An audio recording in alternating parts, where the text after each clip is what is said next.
बचपन से शहर में रहने वाला मनोज इस साल होली की छुट्टियों में अपने गांव दुर्गापुर वापस आता है, जहां उसे देख पूरा गांव खुशी से झूम उठता है। जब गया था तब इतना सा था और अब देखो कितना बड़ा हो गया है। हाँ सरपंच जी, जब मैं गया था तब आप भी बहुत जवान थे और अब देखो कितने बूढ़े हो गए हैं आप। चलो चलो बढ़िया है, बच्चा घर वापस आ गया। इसी खुशी में आज रात पार्टी होगी। क्या बात है, गांव में भी पार्टियां होने लगी। वैसे अगर पार्टी की बात है तो आज क्यों सीधा होली पार्टी करते हैं। होली पार्टी की बात सुन चहल पहल में अचानक सन्नाटा छा जाता है, जिसे देख मनोज को कुछ अजीब लगता है। लेकिन तभी सरपंच बात पलट देता है। अब बहुत देर हो गई, चलो सब अपने घर चलो, पार्टी के बारे में कल सोचेंगे। मनोज भी मम्मी पापा के साथ घर आ जाता है, पर होली पार्टी और उस पर पूरे गांव की खामोशी वाली बात अभी तक उसके जहन से निकलती नहीं। पापा, होली पार्टी की बात पर सब चुप क्यों हो गए थे? अरे होगी उनकी कोई अपनी बात, मुझे गांव की पंचायत ही थोड़ी पता है। थक गया हूँ, चलो सो जाते हैं, कल बात करते हैं। पापा की बात मानते हुए मनोज भी सोने चला जाता है। आज तो छुपा लिया, लेकिन हफ्ते बाद जब होली का दिन आएगा तब इसे कैसे रोकोगे?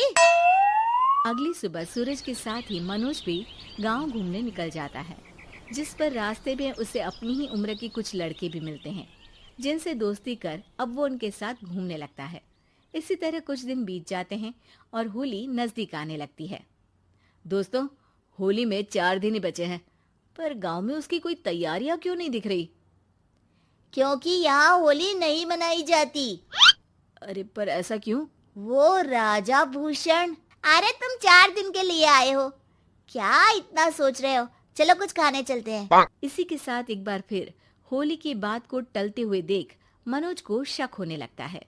वो घर पहुंचते ही इंटरनेट पर अपने गांव और राजा भूषण के बारे में जानकारी निकालने लगता है। क्या? मुझे आज तक ये नहीं पता था। ऐसा कैसे? किसी ने मुझे कुछ बताया क्यों नहीं? सारी जानकारी लेने के बाद मनोज गांव वालों या अपने मम्मी पापा से कुछ पूछे बिना खुद ही उसकी सच्चाई के बारे में छानबीन करने लगता है, जिसके चलते वो राजा भूषण की हवेली में पहुंचता है। वाह, क्या हवेली है यार! पर क्या यहाँ सच में कोई भूत है? हेलो भूत जी, कोई है क्या? हम इस साल गांव में होली सेलिब्रेट कर रहे हैं, क्या आप उस पर थोड़ा इंटरव्यू देंगे? मनोज के ऐसा बोलते ही गांव में तूफान उठ जाता है और हवेली में रखी सारी चीजें हिलने लगती है। एक अदृश्य शक्ति मनोज को धक्का देकर हवेली से बाहर निकाल दरवाजा बंद कर लेती है। ये सब देख मनोज हैरान रह जाता है। क्या अभी मुझे हवा ने धक्का देकर बाहर निकाल दिया? मेरे होते हुए इस गांव में कभी होली नहीं मन सकती, इसलिए दोबारा ऐसी कोशिश भी मत करना, अंजाम बुरा होगा। आवाज सुन मनोज हैरानी से इधर उधर देखने लगता है, पर उसे कोई दिखाई नहीं देता।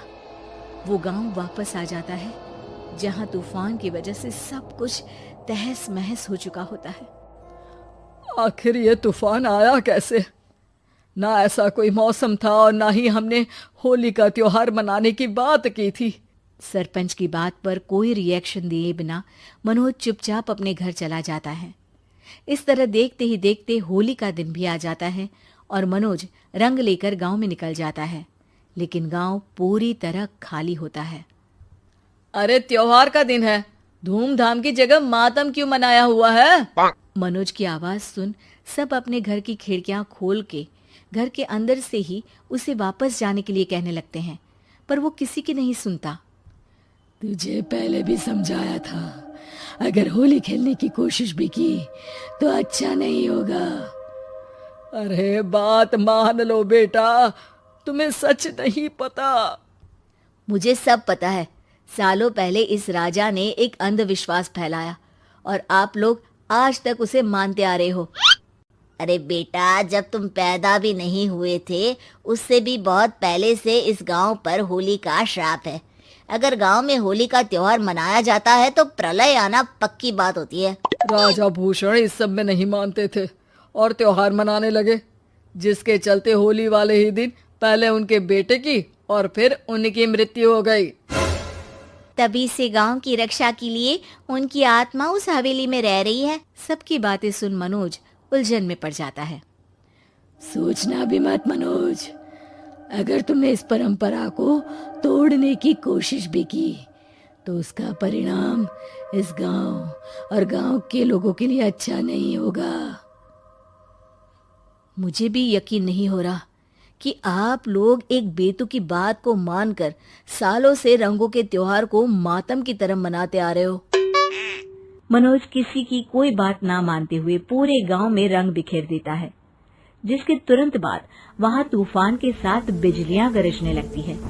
अचानक मौसम में ऐसा बदलाव देख जहां मनोज कंफ्यूजन में आ जाता है, वहीं गांव वाले डर से सहम जाते हैं।